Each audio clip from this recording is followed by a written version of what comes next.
ஒரு முஸ்லீமான குழந்தை இந்த துனியாவுக்கு வருது அப்படின்னா உடனே அந்த குழந்தையுடைய காதில் பாங்கு சொல்லி வரவேற்கிறது நபி ஸல்லல்லாஹு அலைஹி வஸல்லம் காட்டி தந்த சுன்னா கிடையாது.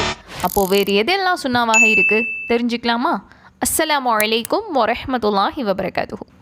இறை தூதர் ஸல்லல்லாஹு அலைஹி வஸல்லம் சொல்கிறாங்க, முஸ்லீமான ஒரு குழந்தை இந்த துனியாவுக்கு வரும்போது இந்த 5 விஷயங்களை நம்ம செஞ்சுக்கணும் அப்படின்னு. அதில் முதலாவது தஹ்னிக் செய்வது. தஹ்னிக் அப்படின்னா ஒரு குழந்தையோட வாயில் முதல்ல ஏதாவது ஒரு இனிப்பை சுவைக்கு கொடுக்கறது தஹ்னிக்.